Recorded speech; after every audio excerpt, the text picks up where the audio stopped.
And welcome back to Hannity. Controversy swirling tonight around the Pope's visit to Cuba. Now, according to reports, political dissidents in the communist country are saying that they're being blocked from meeting the leader of the Catholic faith. But Pope Francis did meet with Fidel Castro and his brother Raul.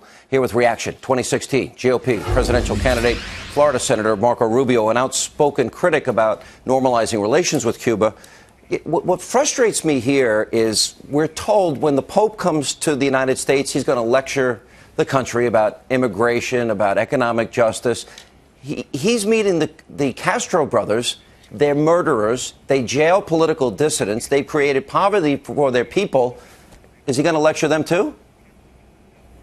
Well, of course, it's disappointing when I understand he's a religious figure and he's there to inspire the flock and went to celebrate Mass, didn't necessarily go as a political visit. There are political implications to such a visit. And, I wish he would have met with dissidents, and I find it disappointing that he didn't. But and I hope he brought that up in private meetings, although it won't matter to the Castro brothers or to the regime. But what did happen yesterday is people got to see the images of those dissidents being rounded up and arrested and thrown on the streets. And, in fact, even before the Mass, you had people being arrested as they left their homes to prevent them from even getting there.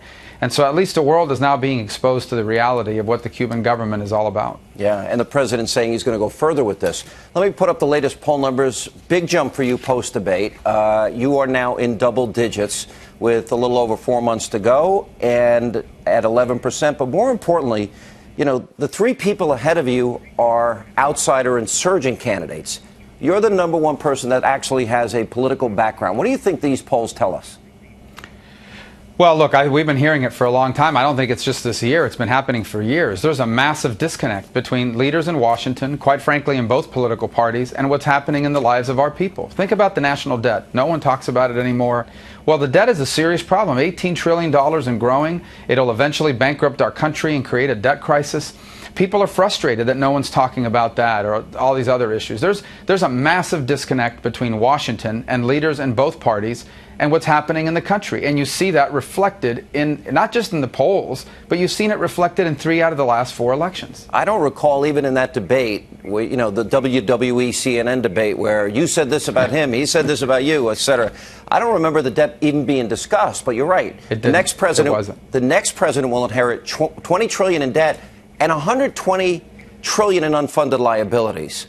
That, to me, almost sounds like Greece. It doesn't seem that it's a problem we can even solve. Thoughts? If we weren't America, we would have had a Greece crisis already. The fact that we're America, we remain the greatest country in the world, has given us some flexibility and a little bit of wiggle room and bought us some time. But eventually, we'll have to pay the piper as well. Eventually, the world will say we're not buying any more of this debt from America because they have no plan to pay it back. That is going to happen. It is the most predictable crisis in American history, and we have political leaders in both parties that aren't doing a thing about it. And again, it reflects in the polls and the frustration people have. Quite frankly, Sean, if you recall, that's why I ran in 2010 against the establishment of my own party, because I felt that were people that were not willing to fight for what mattered. Senator, I want to ask you about the president's plan, the Secretary of State's plan. They're now talking about bringing in as many as 200,000 Syrian, Iraqi refugees. James Clapper, National Intelligence Agency, has said that ISIS and al-Qaeda will infiltrate the refugee population. Is it worth the risk? No, if our intelligence officials are saying that they'll infiltrate the refugee community, is it worth bringing anybody in here?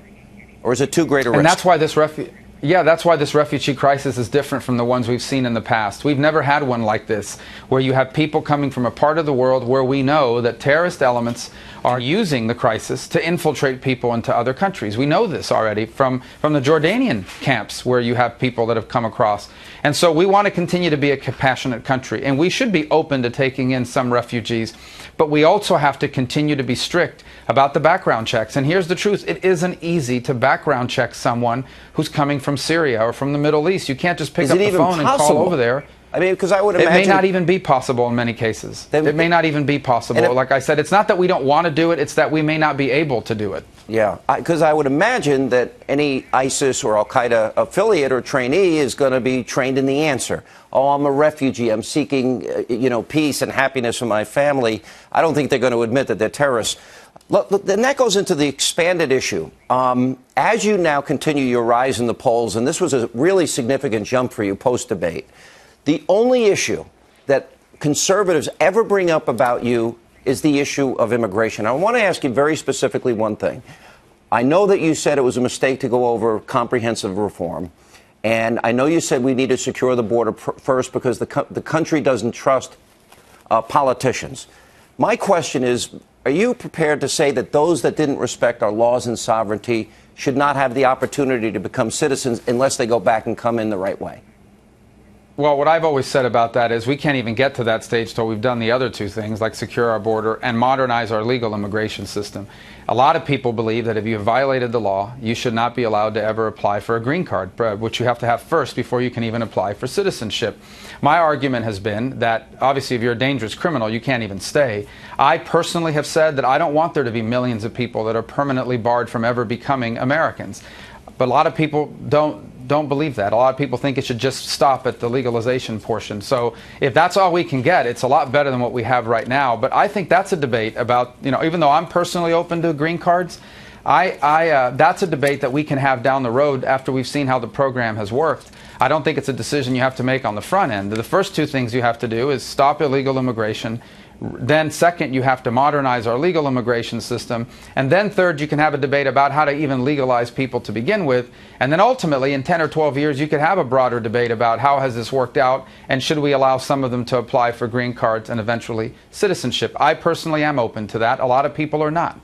And we'll see how that plays out over the next 10 or 12 years. But we're a long way away from as that. They move through that process. I agree with you. We got to secure the borders first. I think that's a good first step. Last question. The issue has come up in recent days about a Muslim being president. Dr. Ben Carson said, I would not advocate we put a Muslim in charge of this nation. I would not agree with that. If you look at Muslim countries, it seems that in many of them, their values are the antithesis of values we cherish in this country, incompatible with American values, especially countries that practice Sharia. What is your take on his statement, and what is your take on the overall position that a Muslim could be president? Well, let me start by saying I personally know, first of all, that there are Americans that are Muslims and are also very patriotic. And they love the United States of America, and they don't want to see Sharia law, and they don't want to see any sort of thing like that happen in this country. I don't believe anyone should be disqualified from the presidency because of their denomination or because of their faith. I believe in that strongly as a country. Now, I personally also believe if someone believes in Sharia law, they're not going to be elected to anything, much less the presidency. That's just a fact. But I do believe you can, and there are hundreds of thousands, if not millions of people in this country who are Muslim, but love America, don't want to see, they're not political about their religious views with regards to that, the way you would see in some other countries around the world. And I guess because I know there are people out there that love America, that have even served in our armed forces, and some are in elected office. But I personally do not believe that your religious denomination should disqualify you from serving in office. I think that's what voters decide on a variety of issues, including the values of someone. And I just say this, whether you're a Muslim or a Catholic or anything, if you have radical views and values, you're not going to get elected in this country, at least I would hope. And certainly someone that supports Sharia would not get elected in this country. All right, well said. Senator, good to see you again. Thank you for being with us. Thank you. Thank you.